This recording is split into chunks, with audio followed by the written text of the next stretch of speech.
పరిశుద్ధ గ్రంథంలో ఉన్నటువంటి వాస్తవాలు కొన్ని పరిశీలించి మన జీవితాలను మనం చక్కబెట్టుకునేటటువంటి అవకాశం దేవుడు మనకి ఇస్తా ఉన్నాడు. కాబట్టి ఒక తరుణముగా భావించి ఈ లేఖనాన్ని మనం ధ్యానించాలని, నాతో కలిసి మీరు అందరూ కూడా ధ్యానించాలని మనం చేస్తా ఉన్నాం. ఒక మాట చదువుకుందామండి బైబిల్లో నుండి. నేను చదువుతా గమనించండి. నిర్గమకాండము 15వ అధ్యాయము 11వ వచనాన్ని నేను చదువుతా. యెహోవా వేల్పులలో నీ వంటి వాడెవడు, పరిశుద్ధతను బట్టి నీవు మహనీయుడవు, స్తుతి కీర్తనను బట్టి పూజ్యుడవు, అద్భుతములు చేయువాడవు, నీ వంటి వాడెవడు. ఇశ్రాయేలీయులను మోసే మరి ఈ కీర్తన పాడుతూ ఈ కీర్తనలో పూజింపదగినటువంటి వారిలో నీ వంటి వాడెవరు లేడు అనేటటువంటి ఆ మాటను మనం చూస్తా ఉన్నాం. అంటే ఆరాధించుట ఎలా అనేటటువంటి అంశాన్ని మనం నేర్చుకునే ప్రయత్నం చేద్దాం. అంటే దేవుడు కోరుకుంటున్నటువంటి అంశము ఇందులో మనకు తెలిస్తే ఇంకా కొంచెం నాణ్యమైన విధానంలో జీవిస్తాం. తెలియకుంటే దాన్ని దిద్దుకొని చక్కబెట్టుకునేటటువంటి అవకాశం దేవుడు మనకి ఇస్తున్నాడని ఆలోచించాలని మరొకసారి మీకు అందరికి నేను మనవి చేస్తా ఉన్నా. ముఖ్యంగా ప్రపంచ దేశాలలో మన భారతదేశము విగ్రహారాధనతో, అనేక బహు దేవత ఆరాధనలతో నిండి ఉన్నట్టు మనందరికీ సుపరిచితమైనటువంటి విషయం అండి. ఎందుకంటే ఎక్కడ చూసినా అన్య పద్ధతులు, అన్ని ఆచారాలు, అంటే దేవునికి భిన్నంగా ఉన్నటువంటి వ్యవస్థలు మనం చూస్తా ఉన్నాం. సృష్టిలో అన్నిటినీ పూజిస్తున్నట్టు మనందరికీ తెలుసు. ఎవరైతే బైబిల్ దగ్గరికి రాలేదో, అంటే లోకంలో ఎక్కువ శాతము మరి ప్రజలు ఉన్నట్టు మనం చూస్తా ఉన్నాం. అన్నిటినీ పూజిస్తున్నారు. ఆకాశంలో ఉన్న వాటిని పూజిస్తున్నారు, భూమి మీద ఉన్న వాటిని పూజిస్తున్నారు, సముద్రంలో ఉన్నటువంటి రూపాలను చేసుకొని పూజిస్తున్నట్టు మనం చూస్తా ఉన్నాం. ఎందుకంటే రోమీలకు రాసినటువంటి పత్రిక 1వ అధ్యాయం 23వ వచనం, వారు అక్షయుడగు దేవుని మహిమను క్షయమగు మనుషుల యొక్కయు, పక్షుల యొక్కయు, చతుష్పాద జంతువుల యొక్కయు, పురుగుల యొక్కయు ప్రతిమా స్వరూపముగా మార్చిరి అని మనం చూస్తా ఉన్నాం. అంటే పౌలు ఈ పత్రిక రాసినప్పుడు రోమా పట్టణంలో ఉన్నటువంటి వారిని హెచ్చరిస్తున్నాడు. వారు ఏమైందంటే, అంటే ఆ కాలంలో మరి విగ్రహారాధన గ్రీసు దేశంలో నుండి, బబులోన్ దేశంలో నుండి, ఈజిప్ట్ దేశంలో నుండి కూడా మరి విస్తరించినట్టు, ఇశ్రాయేల్ కూడా ఒక దూడను చేసుకొని ఆరాధించినట్టు, దేవునికి భిన్నంగా చేసినట్టు మనం చూస్తా ఉన్నాం. కాబట్టి దేవుణ్ణి ఇక్కడ మనం చూస్తుంటే దేవుడు అక్షయుడు అని రాయబడింది. అంటే నాశనం లేనివాడు. నాశనం అయిపోయేటటువంటి పదార్థములలో దేవుణ్ణి వెతుకుతా ఉన్నారని మనం చూస్తా ఉన్నాం. అంటే నాశనము లేనటువంటి దేవుని, నాశనం అయ్యేటటువంటి పదార్థాలలో ఉన్నట్టు మనం చూస్తా ఉన్నాం. చూడండి, అపోస్తుల కార్యములు 17వ అధ్యాయము 29వ వచనంలో, కాబట్టి మనం దేవుని సంతానం అయ్యి ఉండి మనుషుల చమత్కార కల్పన వలన మలచబడిన బంగారమునైనను, వెండినైనను, రాతినైనను దేవత్వము పోలి ఉన్నదని తలంపకూడదు. ఆ అజ్ఞాన కాలంలో దేవుడు చూడనట్టుగా ఉండెను. ఇప్పుడైతే అంతటను అందరూ మారు మనసు పొందవలని మనుషులకు ఆజ్ఞాపించుతున్నాడు అని రాయబడింది. అంటే ఒకప్పుడు దేవుడు అజ్ఞాన కాలంలో, అంటే పదార్థములలో దేవుని యొక్క వ్యక్తిత్వము ఉన్నదనేటటువంటి విషయాన్ని ఆలోచిస్తున్నట్టు మనం చూస్తాం. దీనికి సంబంధించినటువంటి రెఫరెన్స్ చాలా ఉన్నాయని మరి ద్వితీయోపదేశ కాండం 32:17 కూడా ఉంది, ఇర్మియా 2:11 కూడా ఉంది. ఒకవేళ దేవత్వం ఎక్కడుంది అంటానంటే కొలస్సీ 2:9లో దేవత్వం యొక్క సర్వ పరిపూర్ణత శరీరముగా క్రీస్తునందు పరిపూర్ణంగా ఉన్నదని చెప్తాడు. అంటే దేవత్వం అంటే మనకు దేవత్వం ఎక్కడ అందుబాటులో ఉందంటే యేసుక్రీస్తునందు ఉన్నదనేటువంటి దేవుని యొక్క వ్యక్తిత్వం యేసుక్రీస్తు ద్వారా మనం చూడబోతున్నాం అనేటటువంటి విషయాన్ని మనం తెలుసుకోవాలి. నేటి సంఘాలలో రకరకాల పద్ధతులు వచ్చినాయండి. అందరి చేతిలో ఒకే బైబిల్ ఉన్నప్పటికీ అనేక పద్ధతులు, అనేక సిద్ధాంతాలు మనం చూస్తా ఉన్నాం. ఒక సంఘంలో ఉన్న పద్ధతి ఇంకో సంఘంలో లేదు, ఇంకో సంఘంలో ఉన్న పద్ధతి ఇంకో సంఘంలో లేదు. బైబిల్ అందరి చేతిలో ఒకటే ఉన్నప్పటికీ వారు ఎక్కడి నుండి మరి దేవుని నియమాన్ని ఆలోచిస్తున్నారో అర్థం కానటువంటి పరిస్థితి మనం చూస్తా ఉన్నాం. ఎవరిని ఆరాధించాలో, ఎలా ఆరాధించాలో తెలియనటువంటి పరిస్థితిని మనం చూస్తా ఉన్నాం. కొంతమంది తండ్రిని ఆరాధిస్తారు, కొంతమంది యేసుక్రీస్తుని ఆరాధిస్తారు, కొంతమంది మరియమ్మను ఆరాధిస్తారు. అంటే సిలువను, ఇంకా మందిరాలను, అంటే పారంపర్యమైనటువంటి నియమాలను ఆరాధిస్తారు. ఎందుకంటే చూడండి ఒకసారి కొలొస్సీలకు రాసినటువంటి పత్రిక 2వ అధ్యాయం 16వ వచనంలో అంటాడు, కాబట్టి అన్నపానముల విషయంలోనైనను, పండుగ, అమావాస, విశ్రాంతి దినము అన్న వాటి విషయంలోనైనను మీకు తీర్పు తీర్చనివ్వనికి అవకాశం ఇయ్యకుడి. ఇవి రాబో వాటి ఛాయే గాని నిజ స్వరూపం క్రీస్తులో ఉన్నది అని చెప్తా ఉన్నాడు. అంటే నిజ స్వరూపం అనేది ఎక్కడ ఉందంట? యేసుక్రీస్తులో ఉంది. అమావాస, విశ్రాంతి దినాలు అను వాటి విషయాలలో తీర్పు తీర్చ ఎవరికి అవకాశము ఇయ్యకుడి అంటున్నాడు.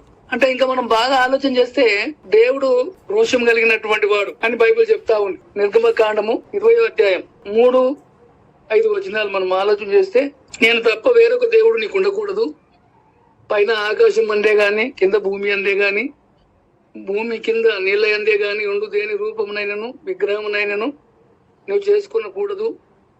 వాటికి సాగిలపడకూడదు, వాటిని పూజింపకూడదు. ఏలైనగా నీ దేవుడైన యెహోవానకు నేను రోషము గల దేవుడను అని చెప్తా ఉన్నాడు. అంటే ఎక్కడ కూడా ఏ రూపమును చేసుకునకూడదు, నేను తప్ప వేరొక దేవుడు నీకు ఉండకూడదు. ఆకాశమందు గాని, భూమి గాని, నీళ్ళ యందే గాని ఏ రూపంలో చేసుకోవద్దు అని చెప్తా ఉన్నాడు. అన్ని కాలాలలో దేవుడు తన్నే దేవుడుగా పూజించాలని దేవుడు కోరుతా ఉన్నాడు. కాబట్టి ద్వితీయోపదేశ కాండము 6వ అధ్యాయం 13వ వచనం చూస్తే, యెహోవాను మరవకుండా నీవు జాగ్రత్త పడము, నీ దేవుడైన యెహోవాకు భయపడి ఆయనను సేవించి ఆయన పేరిట ప్రమాణం చేయవలెను. మీరు ఇతర దేవతలను అనగా మీ చుట్టూనున్న జనముల దేవతలను సేవింపకూడదు. నీ మధ్యన నీ దేవుడైన యెహోవా రోషం గల దేవుడు గనుక నీ దేవుడైన యెహోవా కోపాగ్ని ఒకవేళ నీ మీద రగులుకొని దేశంలో ఉండకుండా నిన్ను నశింపజేయును. ఇక్కడ మనం బాగా పరిశీలన చేస్తే మరి దేవుడు రోషం కలిగినటువంటి దేవుడుగా ఖండిస్తా ఉన్నట్టు మనం చూస్తా ఉన్నాం. ఏ ఇతర దేవుడు, ఏ దేవత ఉండకూడదు. ప్రస్తుతం లోకాన్ని మనం పరిశీలన చేస్తుంటే విగ్రహం లేకుంటే నిగ్రహమే లేదు అనే భావనతో ఆలోచిస్తారు. విగ్రహం లేకుంటే నిగ్రహమే లేదనేటటువంటి ఆలోచనతోని ఆలోచిస్తా ఉంటారు. వేమన్న ఒక సూత్రం చెప్పిండు, కోటి దేవతల కంటే కోడి పుంజు మేలంట. అంటే ఆయన అన్న పదం ఏంటంటే దేవతలు ఉనికి లేని కాబట్టి కోడి పుంజు ఆ సమయానికన్నా లేపగలిగింది అనేటటువంటి భావన. ఒక సామెతలాగా మాట్లాడిండ పద్యంలో. వాస్తవానికి ఎవరిని యేసుకి చెప్పినని ఆయనను మాత్రమే సేవించవలను అనే మాట చూడండి. మత్తయి రాసిన సువార్త 4వ అధ్యాయము 10వ వచనం నేను చదువుతా, గమనించండి. యేసు వానితో, సాతానా పొమ్ము, నీ ప్రభువైన నీ దేవునికి మొక్కి ఆయనను మాత్రమే సేవింపవలని రాయబడి ఉన్నదని నేను. అంటే పాత నిబంధనను యేసుక్రీస్తు కోట్ చేసి మాట్లాడుతా ఉన్నాడు. దేవుణ్ణి మాత్రమే సేవించాలి, ఎక్కడ ఎవరిని సేవించకూడదు అనేటటువంటి విషయాన్ని యేసుక్రీస్తు కూడా ఆ మాట సామెతలు 2వ అధ్యాయము 4:27లో నువ్వు కుడి తట్టుకైనను ఎడమ తట్టుకైనను తిరగకము, నీ పాదమును కీడునకు దూరముగా తొలగించుకొనుము. అంటే దేవుని మార్గంలో నీవు నడుచు మార్గం సరళం చేయము, అప్పుడు నీ మార్గములన్నీ స్థిరములగును అని చెప్తా ఉన్నాడు. అంటే ఇక్కడ ఏమంటాడంటే నీ కన్నులకు ఇటు అటు చూడక సరిగాను, నీ కనురెప్పలు నీ ముందర సూటిగాను చూడవలను, నీవు నడుచు మార్గము సరళం చేయము, అప్పుడు నీ మార్గములన్నీ స్థిరములగును అంటాడు. అంటే కుడి తట్టుకైనా ఎడమ తట్టుకైనా తిరగకము అంటాడు. అంటే వాస్తవానికి దేవుని ఉద్దేశం ఏంటో ఆ ఉద్దేశంలోనే దేవుని సన్నిధికి వెళ్ళాలి అనేటటువంటి వాస్తవాన్ని మనం చూస్తా ఉన్నాం. ద్వితీయోపదేశ కాండం 4వ అధ్యాయం 2వ వచనంలో, మీ దేవుడైన యెహోవా ఇచ్చిన ఆజ్ఞలను మీకు ఆజ్ఞాపించుచున్నాను, వాటిని గైకొనుట యందు నేను మీకు ఆజ్ఞాపించిన మాటతో దేనిని కలపకూడదు, దాని నుండి దేనిని తీసివేయకూడదు. ఇక్కడ బాగా ఆలోచన చేస్తే దేవుని ఉద్దేశానికి, దేవుని సంకల్పానికి, దేవుని చిత్తానికి ఏది కూడా చేర్చకూడదు, ఏది కూడా తీసివేయకూడదు అనేటటువంటి విషయాన్ని ఖచ్చితంగా దేవుడు ఆజ్ఞాపిస్తున్నాడు. దేవుని ఆజ్ఞలను, దేవుని కట్టడలన్నీ కూడా ఏది కూడా మీరకూడదు అనేటటువంటి విషయాన్ని దేవుడు ఖండిస్తున్నట్టు మనం చూస్తా ఉన్నాం. సామెతలు 36 ఆయన మాటలతో ఏమీ చేర్చకము, ఆయన నిన్ను గద్దించునేమో, అప్పుడు నీవు అబద్ధికుడు వద్దువు అంటాడు. అంటే దేవుని మాటల్లో ఏమీ చేర్చరాదు అంటున్నాడు. అంటే దేవుడు ఖచ్చితంగా నిబంధన మీద నిలబడే వ్యక్తి కాబట్టి మానవునితో దేవుడు నిబంధన చేసినప్పుడు దేవుడు కూడా అంటే ఖచ్చితంగా కొత్త నిబంధనలో కూడా మరి కొత్త నిబంధన ప్రకారం కూడా మనం ఆలోచన చేస్తే చూడండి, ఒకసారి గల్తీలకు రాసినటువంటి పత్రిక 1వ అధ్యాయము 8వ వచనంలో రాయబడింది, మేము మీకు ప్రకటించిన సువార్త గాక మరి ఒక సువార్తను మేమైనను పరలోకం నుండి వచ్చిన యొక్క దూత అయినను మీకు ప్రకటించిన ఎడల అతడు శాపగ్రస్తుడు అవును గాక అంటున్నాడు. మేము ఇదివరకు చెప్పిన ప్రకారం ఇప్పుడును మరలా చెప్తున్నాం, మీరు అంగీకరించిన సువార్త గాక మరి ఒకటి ఎవడైనను మీకు ప్రకటించిన ఎడల వాడు శాపగ్రస్తుడు అవును గాక అంటున్నాడు. మేం ప్రకటించిన సువార్త గాక మరి ఒక సువార్తను ఎవ్వరూ ప్రకటించడానికి వీల్లేదు, ఎవరు ఆ మార్గాన్ని తొట్టిల్ల చేయడానికి వీల్లేదు, అవకాశం లేదు అంటున్నాడు. అంటే వాస్తవానికి దేవుని ఉద్దేశం ఏంటో తెలుసుకొని ఆరాధించాలి, దేవుని నియమం ఏంటో తెలుసుకొని ఆరాధించాలి. యోహాను పత్రికలో రాయబడిన ఒక మాట, 2వ పత్రిక 9వ వచనంలో ఒక మాట రాయబడింది, క్రీస్తు బోధ యందు నిలిచి ఉండక దాన్ని విడిచి ముందుకు సాగు ప్రతివాడును దేవుని అంగీకరింపని వాడు, ఆ బోధ యందు నిలిచి ఉండువాడు తండ్రిని కుమారుని అంగీకరించువాడు. అంటే ఎవడైనా ఈ బోధను తేక మీ యొద్దకు వచ్చిన ఎడల వాడిని మీ ఇంట చేర్చుకునవద్దు అని చెప్తా ఉన్నాడు. పరిశుద్ధ గ్రంథాన్ని మనం పరిశీలన చేస్తే దేవుని ఉద్దేశం ఒకటే, దేవుడు తన నిబంధనను రద్దుపరచడు అనేటటువంటి విషయాన్ని మనం చూస్తా ఉన్నాం. ఎందుకంటే దేవుడు నేను రోషం గలవాడను, నా కట్టడలు నా ఆజ్ఞలు గైకొని వాటి ప్రకారంగా నువ్వు కుడికి గాని ఎడమకి గాని తిరగకుండా మరి సేవించవలన అనేటువంటి విషయాలను చూస్తా ఉన్నాం. ఎక్కడ కూడా ఏ రూపాన్ని కూడా నువ్వు చేసుకోవడానికి వీల్లేదు అనేటటువంటి కండిషన్లు ఇంత ఉన్నప్పటికీ ధర్మశాస్త్రం ఎందుకు ఇవ్వబడిందో అర్థం చేసుకోలేకపోతున్నారు. చూడండి ఒకసారి తిమోతికి రాసినటువంటి పత్రిక, 1వ అధ్యాయం 9వ వచనం, అయినను శ్రీమంతుడు అగు దేవుడు నాకు అప్పగించిన ఆయన మహిమగల సువార్త ప్రకారం ధర్మశాస్త్రము ధర్మ విరోధులకును అవిధేయులకును భక్తిహీనులకును పాపిష్టులకును అపవిత్రులకును మత దూషకులకును పితృహంతకులకును మాతృహంతకులకును నరహంతకులకును వ్యభిచారులకును పురుష సంయోగులకును మనుష్య చోరులకును అబద్ధీకులకును అప్రమాణికులకును హితబోధకు విరోధి అయిన వాడు మరి ఎవడైనను ఉండిన ఎడల అట్టివారికి నియమించబడిన గాని నీతిమంతునికి నియమించబడలేదని ఎవడైనా ఎరిగి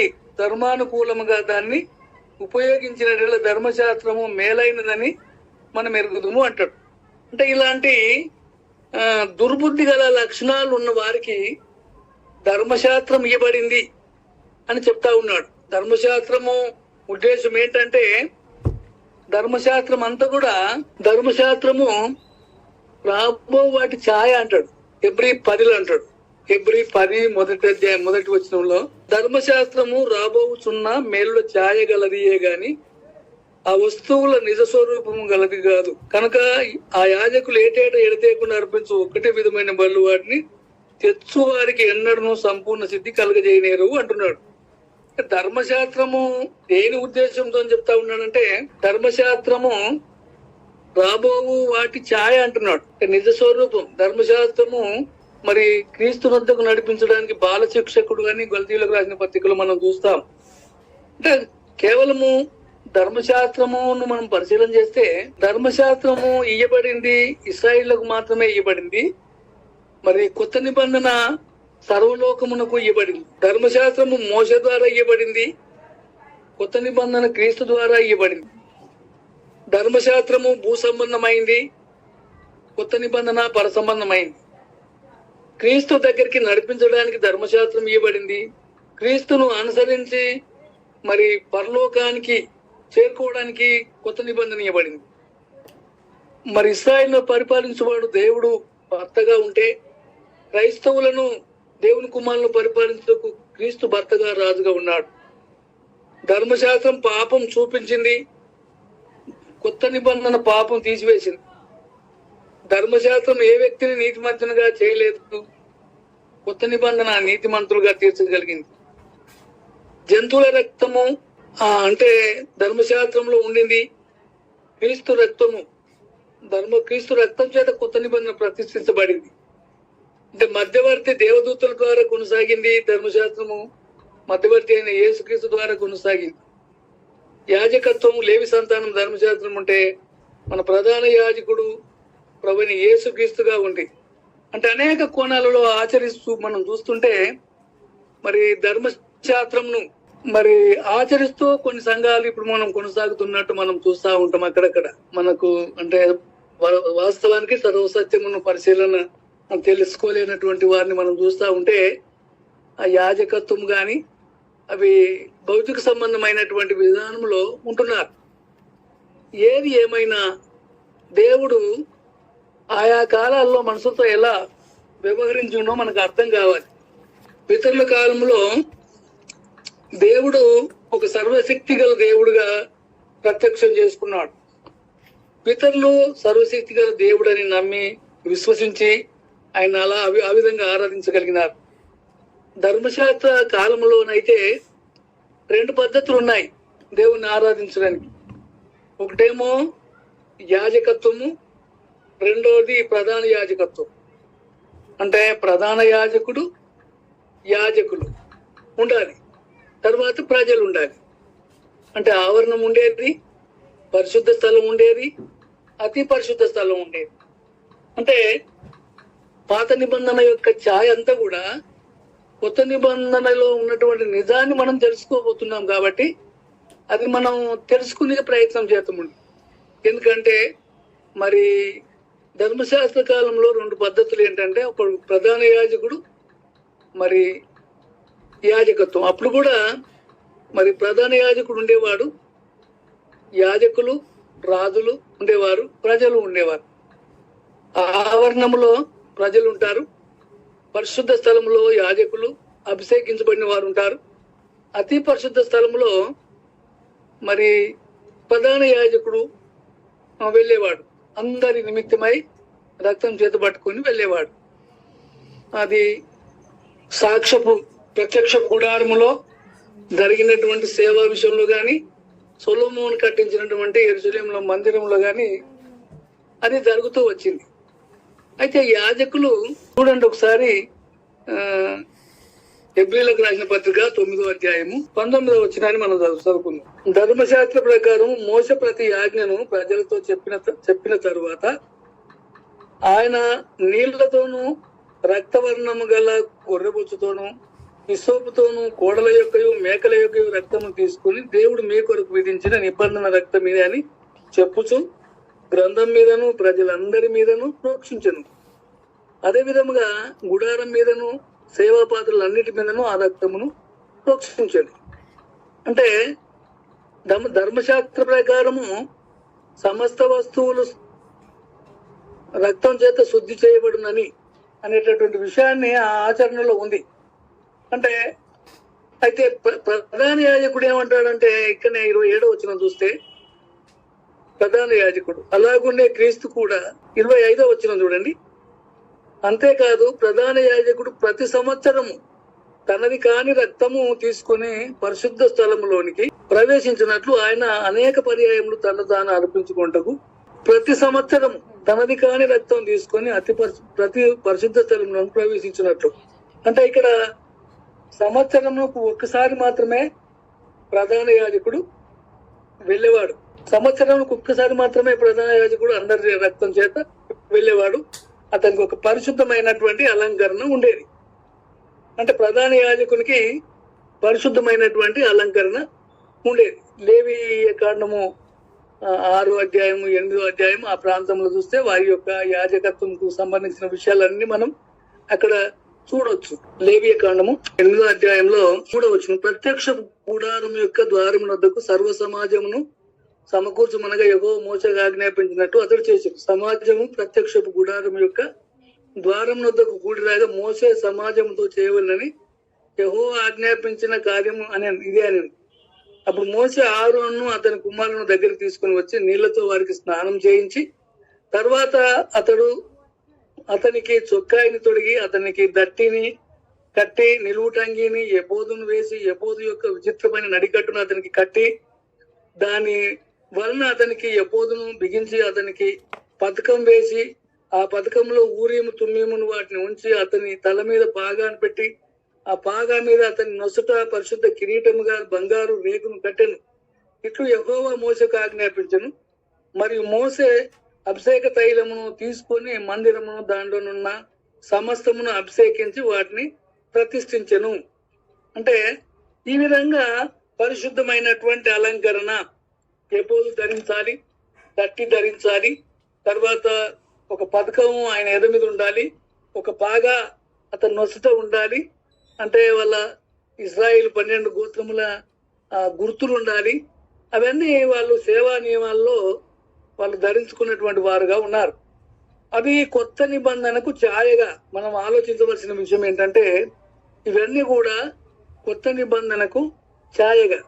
అంటే అప్పుడున్నటువంటి మరి లేవి యొక్క క్రమాన్ని దేవుడు ఇప్పుడు తొలగించండు. కొత్త నిబంధనలో ఉన్నటువంటి విషయం ఏంటంటే మన యాజకత్వము మార్పు జరిగింది. ఇంకోటి ఆవరణం లేదు. పరిశుద్ధ స్థలము, అతి పరిశుద్ధ స్థలం 2 ఉన్నాయి. ఆవరణం అనేటటువంటి చోట్లో లోకం ఉంది. అంటే మనం బాగా ఆలోచన చేస్తే అప్పుడు వాళ్ళు ప్రతిష్ఠించబడాలి, అభిషేకించబడాలి, పరిశుద్ధమైన అలంకరణ ఉండాలి. అంటే అవన్నీ ఉండి వాళ్ళు ఆరాధించాలి. ఇప్పుడు కూడా అభిషేకించాలి వాళ్ళు. ఆ విధానంలో వాళ్ళు కొనసాగాలి. కాబట్టి మరి ఆ విధానంలో జరిగేదంతా కూడా ప్రస్తుతము మన ఆరాధనకు ఒక మాదిరిగా అంటే ఉన్నదనేటటువంటి విషయాన్ని మనం ఆలోచన చేయాలి. ఎందుకంటే మరి ప్రస్తుతం మనం చూస్తుంటే ఆరాధన మరి లేవి క్రమం కాకుండా మెల్కీసెదెకు క్రమంలో యాజకత్వం మారింది. యోహాను సువార్త 4వ అధ్యాయము సరైన ఆరాధన గురించి అక్కడ దేవుడు అడిగినట్టు మనం చూస్తాం. మనకందరికీ సుపరిచితమైనటువంటి విషయం అది. 4వ అధ్యాయము 23వ వచనంలో, అయితే యథార్థముగా ఆరాధించువారు ఆత్మతోను సత్యముతోను తండ్రిని ఆరాధించు కాలం వచ్చుతున్నది, అది ఇప్పుడు వచ్చేయున్నది, తన్ను ఆరాధించువారు అట్టువారే కావాలని తండ్రి కోరుచున్నాడు అనే మాటను మనం ఇక్కడ చూస్తా ఉన్నాం. అంటే ఇక్కడ మనం ఏం గమనిస్తున్నామంటే యథార్థంగా ఆరాధించువారు ఆత్మతోనూ ఆరాధించువారు సత్యముతోనూ తండ్రిని ఆరాధించువారు అనేటటువంటి విషయాన్ని మనం చూస్తా ఉన్నాం. తండ్రిగా ఇక్కడ మనం చూస్తుంటే తండ్రిగా చూస్తున్నాం. అంటే తండ్రి అంటే ఇప్పుడు కొత్త నిబంధనలో తండ్రిగా క్రీస్తు పరిచయం చేసింది కాబట్టి తండ్రిగానే మనం ఆలోచించాలి. ఎందుకంటే తండ్రి కోరుచున్నాడు అంటున్నాడు. అలాంటి వారే కావాలని తండ్రి కోరుచున్నాడు. అంటే యథార్థంగా ఆరాధించాలి, సత్యముతోనూ ఆత్మతోనూ ఆరాధించాలి అనే విషయాన్ని మనం చూస్తా ఉన్నాం. ఇప్పుడు పాత నిబంధన ప్రకారం అయితే మరి యాజకులు ఎవరనేటటువంటి విషయాన్ని మనం ఆలోచన చేస్తే చూడండి ఒకసారి. పేతురు రాసినటువంటి మొదటి పత్రిక 2వ అధ్యాయం 5వ వచనం, యేసుక్రీస్తు ద్వారా దేవునికి అనుకూలములకు ఆత్మ సంబంధమైన బలులను అర్పించుటకు పరిశుద్ధ యాజకులుగా ఉండునట్లు మీరును సజీవమైన రాళ్ల వలె ఆత్మ సంబంధమైన మందిరముగా కట్టబడుతున్నారు. ఎలాగనగా ఇదిగో నేను ముఖ్యమును ఏర్పరచబడినది అమూల్యమునకు మూలరాతిని సీయోనులో స్థాపించున్నాను, ఆయన ఎందుకు విశ్వాసం ఉంచువాడు ఏమాత్రము సిగ్గుపడు అన్నమాట లేఖనమందు వ్రాయబడినది. విశ్వసించుచున్న మీకు ఆయన అమూల్యమైన వాడు, విశ్వసింపని వారికి అయితే ఇల్లు కట్టువారు ఏ రాతి నిషేధించుడు అది మూలకు తలరాయి ఆయను అని చెప్పబడింది. అంటే ఇక్కడ మనల్ని యాజకులుగా చూస్తా ఉన్నాం.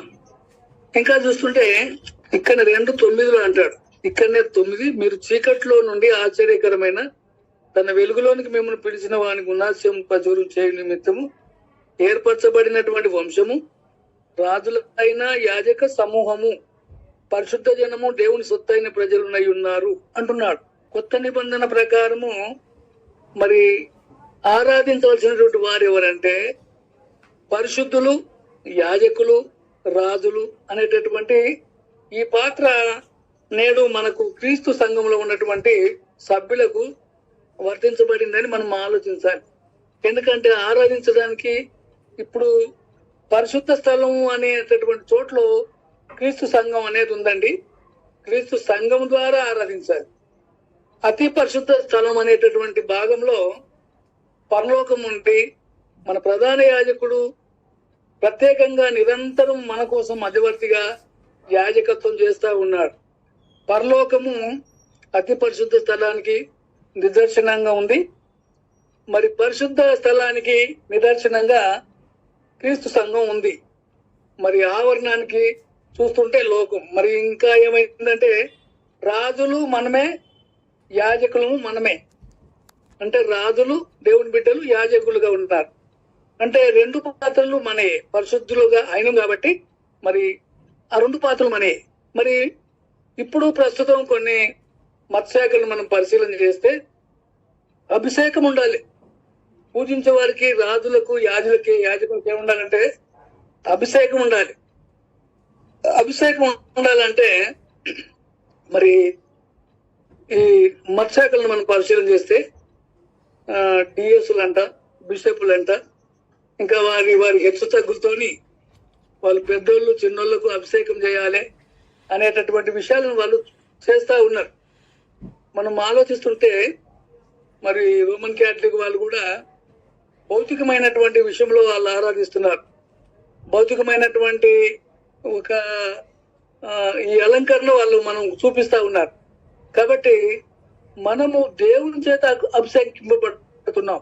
అంటే ఒక యాజకుని చేత కాకుండా, మరి ఎవరో డిఎస్ బిషప్ వాళ్ళ చేత కాకుండా మనం దేవుని చేతనే మనం అభిషేకింపబడుతున్నాం అనేటటువంటి విషయాన్ని మనం ఆలోచించాలి. ఎందుకంటే కొరింథీయులకు రాసినటువంటి 2వ పత్రిక 1వ అధ్యాయము 21వ వచనం, మీతో కూడా క్రీస్తు నందు నిలిచి ఉంటున్నట్లుగా మిమ్మును స్థిరపరిచి అభిషేకించిన వాడు దేవుడే. ఆయన మనకు ముద్ర వేసి మన హృదయంలో మనకు ఆత్మను సంచగరువును అనుగ్రహించి ఉన్నాడు. దేవుడు అభిషేకించినాడండి. ఇదినము మరి ఒక మానవ సమానమైనటువంటి హెచ్చు తగ్గులు ఉన్నటువంటి ఒక వ్యక్తి చేత అభిషేకించబడిన వాడు కాదు, కానీ మనము దేవుని చేత అభిషేకించబడినటువంటి వారుగా మనం ఉన్నాం. చూడండి ఒకసారి యోహాను పత్రికలో 2వ అధ్యాయం 20వ వచనం, అయితే మీరు పరిశుద్ధుని వలన అభిషేకం పొందినవారు కనుక సమస్తమును ఎరుగుదురు. మీరు సత్యమెరుగని వారైనందున నేను వ్రాయలేదు, గాని మీరు దానిని ఎరిగి ఉన్నందునను ఏ అబద్ధమును సత్య సంబంధమైనది కాదని ఎరిగి ఉన్నందునను మీకు రాయిస్తున్నాను అంటాడు. అంటే ఇక్కడ సంఘంలో వాస్తవాలను నేర్చుకునేటటువంటి విషయాలను మనం అనుసరిస్తే ఆ నిజమైనటువంటి అభిషేకము మరి మనం పొందినవారుగా, సత్యమునందు మనము ఎదుగుతున్న వారిగా ఇక్కడ ఆలోచిస్తూ ఈ పత్రిక రాస్తా ఉన్నాడు. క్రైస్తవులకు ఈ పత్రిక రాస్తా ఉన్నాడు కాబట్టి యోహాను గారు బలపరుస్తా ఉన్నాడు. ఎందుకంటే మీరు సత్యం ఎరగని వారైనందున నేను మీకు రాయట్లేదు, ఎరిగి ఉన్నందున నేను రాస్తున్నా మీకు అని చెప్తా ఉన్నాడు. అంటే మనం ఎక్కడ నేర్చుకోవాలంటే ఏ మత్స్యాకలో మనం నేర్చుకోవాల్సినటువంటి అవసరం మనకు లేదు. పరిశుద్ధ గ్రంథములో దేవుని యొక్క సిద్ధాంతము, దేవుని యొక్క సంకల్పము అనేది అంతా కూడా పరిశుద్ధ గ్రంథం ద్వారానే మనం అభ్యసించాలి, అక్కడనే మనం అనుసరించాలి అనేటువంటి విషయాన్ని మనం ఆలోచించాలి. ఇంకా మనం దేవుని చేత అభిషేకించబడతా ఉన్నాం. చూడండి 27వ వచనం కూడా అంటాడు ఇక్కడనే, అయితే ఆయన వలన మీరు పొందిన అభిషేకం మీలో నిలుస్తున్నది కనుక ఎవడునూ మీకు బోధింపనక్కర్లేదు. ఆయన ఇచ్చిన అభిషేకము సత్యమే గాని అబద్ధం కాదు అంటున్నాడు. అంటే మనం అందరం కూడా దేవుని చేత మరి ఆరాధించడం కొరకై, దేవుని కుమారుడుగా ఉండటం కొరకై అభిషేకము పొందినటువంటి వారంగా మనం ఉన్నాం. ఇంకా మనం బాగా ఆలోచన చేస్తే దేవుడు మనల్ని ప్రత్యేకించుకుంటున్నాడు.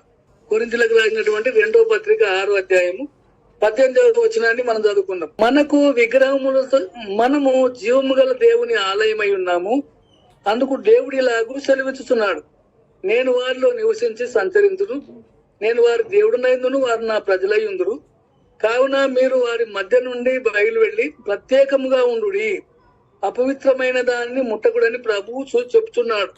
మరియు నేను మిమ్మును చేర్చుకొందును, మీకు తండ్రినై ఉందును, మీరు నాకు కుమారులను కుమార్తెనై ఉందురని సర్వశక్తి గల ప్రభు చెప్తున్నాడు. ఇక్కడ ఏమంటున్నాడంటే ఒక ప్రత్యేకంగా ఉండాలి అంటే ప్రత్యేకం చేస్తున్నాడు, అంటే ప్రతిష్ఠిస్తున్నాడు. పేతురు రాసినటువంటి 2వ అధ్యాయం 1వ పత్రిక 2వ అధ్యాయం 9వ వచనంలో, మీరు చీకట్లో నుండి ఆశ్చర్యకరమైన వెలుగులోనికి మిమ్మల్ని పిలిచిన వారికి గుణాస్యం ప్రచురం వలన నిమిత్తము ఏర్పరచబడిన వంశం, రాజులైన యాజక సమాజం, పరిశుద్ధమైన జనము, దేవుని సొత్తైన ప్రజలై ఉన్నారు అంటారు. ఇవన్నీ ఇంతకు ముందు మనం చూసుకున్నాం. కాబట్టి మనము ప్రతిష్ఠించబడ్డాం, ప్రత్యేకంగా ఉన్నాం అనేటటువంటి విషయాన్ని మనం చూస్తా ఉన్నాం. అంటే అక్కడ ఉన్నటువంటి వారు మరి ఒక పరిశుద్ధమైన అలంకరణ ఉండేది, పరిశుద్ధమైనటువంటి అలంకరణ వాళ్ళకు ఉండేది. మనకు కూడా పరిశుద్ధమైనటువంటి అలంకరణ కావాలి. మనం కూడా దేవుని చేత అభిషేకం పొందుకున్నాం. దేవుడు మనల్ని ఒక ప్రత్యేకమైన పని కొరకు మనల్ని అనేక రెఫరెన్స్ ఉన్నాయండి, వేరు చేసుకుని అనేటటువంటి విషయాలను మనకు యేసుక్రీస్తు యోహాను సువార్తలో చూస్తాం, అపొస్తలుల కార్యములో చూస్తాం, మరి వేరే రక్షణ పొందుడి అనేటటువంటి విషయాలను చూస్తాం. కాబట్టి మనం ఒక ప్రత్యేకమైనటువంటి జనముగా, మరి పరిశుద్ధమైన జనముగా దేవుడు ఏర్పరచుకున్నట్టు, ఒక అభిషేకించి అంటే నియమించుకున్నట్టు మనం చూస్తా ఉన్నాం. మరి మన వస్త్రధారణ మనం బాగా చూస్తుంటే ప్రకటన గ్రంథము ఒకసారి చూడండి. ప్రకటన గ్రంథం 19వ అధ్యాయము 8వ వచనాన్ని మనం చూస్తే, కొత్త నిబంధన సంబంధమైనటువంటి అలంకరణ, వస్త్రధారణ 19వ అధ్యాయము 8వ వచనంలో, మరియు ఆమె ధరించుకొంటకు ప్రకాశములను నిర్మలమునైన సన్నపు నారబట్టలు ఆమెకి ఇయ్యబడిన, అవి పరిశుద్ధుల నీతి క్రియలు. మరియు అతడు నాతో ఇలాగూ చెప్పాను, గొర్రెపిల్ల పెండు వెనుక పిలువబడినటువంటి వారు ధన్యులని రాయి. ఇక్కడ చూస్తుంటే పరిశుద్ధమైనటువంటి నీతి క్రియల చేత మనం అలంకరించబడుకోవాలి. అంటే దేవుణ్ణి ఆరాధించడానికి, ఆత్మీయంగా ఆత్మ సంబంధంగా మనం ఆరాధించడానికి భౌతికమైనటువంటి విధానములు కాకుండా మనకు ఒక అలంకరణ, వస్త్రధారణ అలంకరణ ఎలా ఉండాలంటే నీతి అనేటటువంటి మైమర్పు. మనము ఎఫెసీయులకు చూసినటువంటి పత్రికలు చూస్తాం చూడండి, రక్షణ కవచాన్ని చూస్తాం 6వ అధ్యాయంలో. రక్షణ కవచంలో మనం చూస్తున్నటువంటి విషయంలో అక్కడ మనకు అన్ని కనిపిస్తూ ఉంటాయి. సర్వాంగ కవచం అని రాయబడింది. ఎలాగనగా మరి సత్యం అనే దట్టి, నీతి అనే మైమరుపు, మరి సమాధానం అనేటటువంటి జోడంటాడు, ఇంకా ఇవన్నీ మనం విశ్వాసం అనే డాలు, ఇవన్నీ కూడా మనం ధరించుకొని దేవుని సన్నిధికి వెళ్ళాలి అనేటటువంటి మన అలంకరణ గురించి మనం చూస్తాం. అంటే కొలస్సీలకు రాసిన పత్రికలో 3వ అధ్యాయంలో 10 నుంచి మనం ఆలోచన చేస్తే, ఏలయనగా ప్రాచీన స్వభావమును దాని పేరుతో కూడా మీరు పరిత్యజించి జ్ఞానము కలుగు నిమిత్తం దాన్ని సృష్టించిన వాని పోలిక చొప్పున నూతన పరచబడుతున్న నవీన స్వభావం ధరించుకొని ఉన్నారు. అటువారిలో గ్రీసు దేశస్తుడని భేదం లేదు, సున్నతి పొందుటయని పొందకపోవుటయని భేదం లేదు, పరదేశి అని లేకుంటే స్థితియుడని దాసుడని స్వతంత్రుడని భేదం లేదు, క్రీస్తే సర్వమును అందరిలో ఉన్నవాడునై ఉన్నాడు. అంటే దేవుని చేత కాగా దేవుని చేత ఏర్పరచబడిన వారును పరిశుద్ధులను ప్రియులైన వారికి తగినట్లు మీరు జాలి గల మనసును, దయాలుత్వమును, వినయమును, సాత్వికమును, దీర్ఘశాంతమును ధరించుకునుడి. అంటే ఇవన్నిటిని మనం ధరించుకునవలసినటువంటి విషయాలు చాలా ఉన్నాయి. ఆత్మ సంబంధంగా మన యొక్క సిద్ధపాటు, దేవుణ్ణి ఆరాధించడానికి ఆత్మ సంబంధంగా మన యొక్క సిద్ధపాటు, ఆత్మీయంగా మన హృదయాలు నూతన పరచబడాలి. మన హృదయాలలో మరి దేవుని ఆజ్ఞలు రాయబడి ఉండాలి అనేటటువంటి విషయాన్ని మనం చూస్తా ఉన్నాం.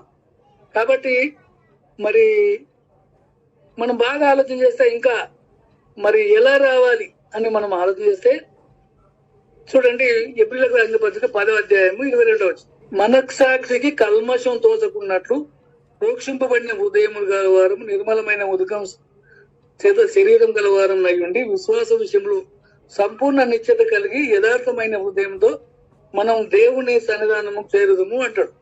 అంటే కల్మషం లేకుండా దేవుని సన్నిధిలోనికి రావడానికి కల్మషం లేకుండా పరిశుద్ధపరచబడి పరిశుద్ధులుగా జీవిస్తూ దేవుణ్ణి ఆరాధించడానికి రావాలి అనేటటువంటి విషయాన్ని మనం చూస్తా ఉన్నాం. ఇంకా మనం చూస్తుంటే బలులు అర్పించాలి అంటే మరి ఇంతకు ముందు మనం చూసుకున్నాం పేతురు రాసినటువంటి పత్రిక 2వ అధ్యాయంలో ఆత్మ సంబంధమైనటువంటి బలులు అర్పించాలి. అర్పించడం అంటే చంపేయడం అంటే పాత నిబంధనలో పాపము నిమిత్తమై బలులు అర్పించేవారు. ఇప్పుడు పాపమును అర్పించాలి అంటే మనలో ఏ దేవునికి అయిష్టమైనది ఏది ఉంటే దాన్ని చంపేయాలి. మరి జీవ బలాలు దేవునికి అర్పించాలి అని బైబిల్ చెప్తా ఉంది. కాబట్టి ఇంకా మనం ఏం చేయాలంటే ధూపం వేయాలంట. ధూపం చూడండి ఒకసారి కీర్తన 141 2వ వచనాన్ని చూస్తాం. నా ప్రార్థన ధూపం వలెను, నేను చేతులెత్తుట సాయంకాలపు నైవేద్యం వలెను నీ దృష్టికి అంగీకారం లగును గాక అంటాడు. అంటే ప్రార్థన అంట ధూపం లేకనంట.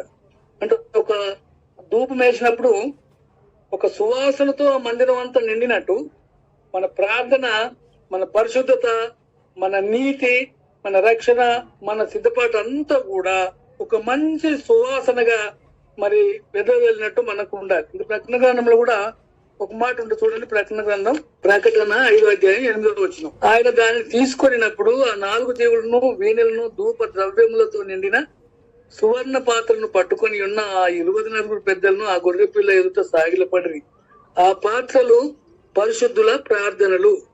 అంటే ఆ పాత్రలు పరిశుద్ధుల ప్రార్థనలు. అంటే ఇక్కడ ఏమన్నాడంటే మరి ధూపద్రవ్యములతో నిండి ఉన్నటువంటి సువర్ణ పాత్రలన్నీ కూడా పరిశుద్ధుల ప్రార్థనలు అని మనం ఇక్కడ చూస్తా ఉన్నాం. అంటే మన ప్రార్థన ఒక సువాసన కలిగినటువంటి అర్పణంగా మనకు దేవునికి అంటే వర్తింపజేయాలి. ఇంకా మనం చూస్తుంటే సమయం లేదు కాబట్టి సత్యంతో ఆరాధించాలని చెప్తా ఉన్నారు. సత్యంతో అంటే దేవుడు మరి వాస్తవంగా యేసుక్రీస్తు ద్వారా ఏదైతే బయలుపరిచిండో దాని ప్రకారంగానే లేఖనాలలో ఆధారం ఉండి మనం ఆరాధించాలి. లేఖనంలో ఎక్కడా మనకు ఆధారం లేకపోతే అది సత్యం కాదు. ఎందుకంటే మానవుని యొక్క కల్పితము ఎప్పుడు కూడా సత్యం కాదు. ఇంకా ఆత్మతో అంటే మన హృదయ అంతరంగంలో నుండి రావాలి ప్రతిదీ. ఏదో భౌతికమైన కార్యకలాపాలు కావు కానీ మరి మనం బల్ల దగ్గర మనం జ్ఞాపకం చేసుకునేటటువంటి విషయం ఏంటంటే మరి కొరింథీయులకు రాసినటువంటి పత్రిక 5వ అధ్యాయం 20 వచనం చూస్తే 2వ పత్రికలో మన పాప పరిహారార్థ బలిగా ఆయనే అర్పించబడ్డాడు. తర్వాత మన సమాధాన బలిగా రోమీలకు రాసిన పత్రిక 5:1 ఆయనే సమాధాన బలిగా అర్పించబడ్డాడు. మన అపరాధ పరిహారార్థ బలిగా మరి కొరింథీయులకు రాసిన పత్రిక 2 పత్రిక 5:19 మన అపరాధ పరిహారార్థ బలిగా ఆయన అర్పించబడ్డాడు. కాబట్టి ఆయనను మనం అలా జ్ఞాపకం చేసుకోవాలి. ఎందుకంటే మనము ఆత్మ సంబంధమైనటువంటి ఆరాధన కాబట్టి ఆత్మ సంబంధంగా సిద్ధపడాలి. భౌతికమైనటువంటి భూ సంబంధమైంది, శరీర సంబంధమైనది కాదు, దృశ్యమైంది కాదు. ఇది క్షయమయ్యేటటువంటి విధానంతో కాదు, అక్షయమైంది. సంపూర్ణంగా మనం సిద్ధపడి రక్షణ పొంది పరిశుద్ధపరచబడి యాజకుల స్థానంలో, రాజుల స్థానంలో మనమే ఉండి దేవుని ఆ విధంగా మనం ఆరాధించాలి. కాబట్టి మరొకసారి మీరు బాగా మనం చదువుకున్న భాగాన్ని మనం పరిశీలన చేస్తే భారతదేశము భయంకరమైనటువంటి విగ్రహాలతో నిండి ఉన్నట్టు గమనించినాం. ప్రతిదాన్ని వాళ్ళు ఆరాధిస్తున్నట్టు మనం చూసినాం. అంటే దేవత్వం అనేది పదార్థాలలో లేదని మనం చూసినాం. మరి భౌతికమైనటువంటి మరి ఈ లోకంలో ఉన్నటువంటి క్రైస్తవ మతశాఖలు, సంఘాలు ఆయా విధాలుగా ఉన్నటువంటి వాళ్ళు కూడా భిన్నమైనటువంటి ఆరాధన అంటే వాళ్ళు తెలియకుండానే ఆరాధిస్తున్నట్టు మనం గమనించగలిగినాం. దేవుడు రోషం గలవాడు, ఒక్కనే ఆరాధించాలని కోరుతున్నాడు. అన్ని కాలంలో ఆయన మాట మీద నిలబడగలిగిన వాడు. కాబట్టి ఆయన కట్టడలు, ఆయన ఆజ్ఞలు ఆ నియమాలు అన్ని కూడా ఉల్లంఘించరాదని ఖండించినట్టు మనం చూస్తా ఉన్నాం. మరి లేఖనాల ద్వారా ఆయన మాటలు ఏది చేర్చరాదు, ఏది తీసివేయరాదని మనం చూసినాం. కొత్త నిబంధనలు కూడా మరి క్రీస్తు బోధకు వ్యతిరేకంగా ఏది కూడా ఉండకూడదని మనం చూసినాం. కాబట్టి మరి ధర్మశాస్త్రం ఎవరికి ఇవ్వబడింది అంటే మరి ధర్మ విరోధులకే ధర్మశాస్త్రం ఇవ్వబడింది అని చెప్పి మరి ఎవరైతే మరి రాబోయేటటువంటి ఛాయ కాదు, నిజమైనటువంటి ఆరాధన క్రీస్తు మనం కలిగి ఉన్నటువంటి విషయాన్ని మనం గ్రహించినాం. మరి పితరుల కాలంలో ఉన్నటువంటి ఆరాధన కంటే మరి ధర్మశాస్త్ర కాలంలో ఉన్నటువంటి ఆరాధన కంటే ఆత్మ సంబంధమైంది, అదృష్టమైంది. మరి నిజమైనటువంటి ఆరాధన పరలోక సంబంధమైనటువంటి యాజకత్వం చేత మనం ఆరాధించాలని, మరి పరలోకం కొరకు నిరీక్షణ కలిగి పైనున్న వాటిని ఆలోచిస్తూ మన పౌరత్వం అక్కడనే ఉన్నదనేటటువంటి దృశ్యంతో మనం సిద్ధపడి పరిశుద్ధపరచబడి మరి పాప క్షమాపణ పొంది యాజకులుగా రాజులుగా మనమే మరి దేవుడి సన్నిధిలో ప్రతిష్ఠించబడి మరి ప్రత్యేకంగా నుంచి అభిషేకం పొంది వస్త్రధారణ ఆత్మ సంబంధమైంది, మరి కల్మషం లేకుండా దేవుడి సన్నిధిలో ఆత్మ సంబంధమైన బళ్ళు అర్పిస్తూ మరి ప్రార్థన అనే ధూపంతో మనం సువాసనగా ఆరాధించే విషయాలు మనం ఆలోచించాలని మరి అందరూ కూడా శ్రద్ధగా విన్నారు. అందుకొరకు అందరికీ నేను వందనాలు చెల్లిస్తున్నా. దేవుడు మనందరికీ కూడా తోడుగా ఉండను గాక. అందరికీ వందనాలండి. మరి మీరు అందరూ విన్నందుకు మీకు అందరికి వందనాలు.